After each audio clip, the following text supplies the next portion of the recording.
we take a look here, it's pretty easy to swap. You just pop that up, throw that on the ground, and then you take your new mat, slip it in, work it up, make sure it doesn't, you know, get stuck under your gas pedal.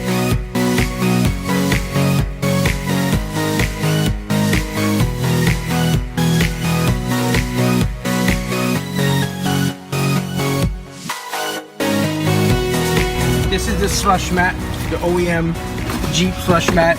It's a nice mat, good piece of rubber, easy to clean, filters in the water, it does what it has to do, it locks into the tabs.